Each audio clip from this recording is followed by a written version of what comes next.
Okay, today we're going to discuss the dispute panel.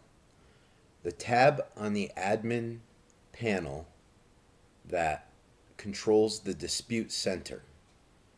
So, in the white paper, we're talking about setting up systems where we can create create titles like judges, juries, and things like that for users, and then create courtrooms that are actually chat rooms, but they're considered courtrooms in cases of the owners of those chat rooms can bring in the disputants and the jury members and perform whatever they have to do in their disputes to come to a conclusion.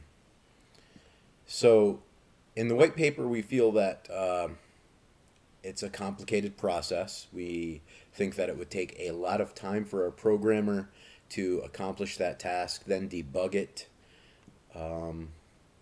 So we want to try to chop that process down to something more manageable. Now, rather than trying to set up courtrooms and judges and juries and shuffle the disputes within the platform, what we're going to do is we're going to acknowledge that the dispute exists. We're going to identify who submitted the dispute and paid for the credits, and we're going to provide an index number. Then we'll just close it and delete it, and we'll track everything off the platform. The index numbers will be provided by a supervisor. They won't be generated within the platform. So let's take a look at how to best accomplish that, and hopefully this will save a lot of time for our process. Okay, so here we are in our Dispute Center tab in the admin panel. This is what it should somewhat resemble. When someone submits a dispute, the honor note contract number will pop up here. Now, it will be blue if the owner submitted the dispute, and red if the holder submitted the dispute. Then you have your acknowledgement button that says, okay, I acknowledge that we have to work on this dispute. That's all it's for. Then you have your index number. Again, these index numbers will be provided by supervisors off the platform and tracked by spreadsheets and documents like that.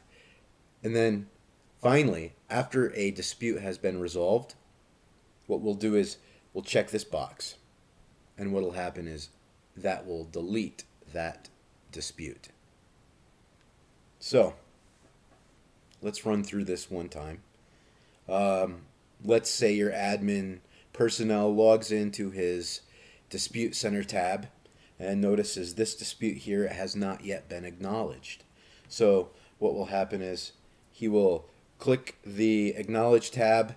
This will ungray out. He'll be able to be provided with a new index number by his supervisor, and then they'll work on the process off the platform to resolve the dispute. Fairly simple. Let's say that this dispute here, and keep in mind the honor note contracts are month, day, year, the account number of the person who sent the honor note, and the counter for that day. So like this would be 002, that's the second honor note that that person sent that day. But anyway, so here's this contract here. We've resolved this dispute. So when you click on this, it'll say, are you sure you want to close this case? Yes or no? Admin clicks yes, we are sure we want to close it. Then all this goes away, and all this will move up into the queue. Okay? That's how that function should work. Now, let's see. I want to talk about,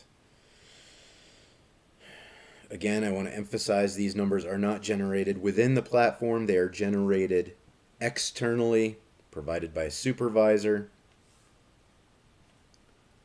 The color will acknowledge who paid the credits to submit the dispute.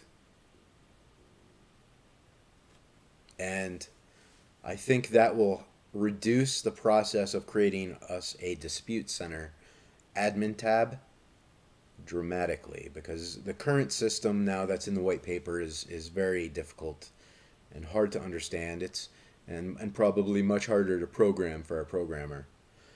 And if we can reduce time and effort that our programmer puts into this and still manage to create a decent dispute center and get the resolutions processed, I think that will be a mission accomplished.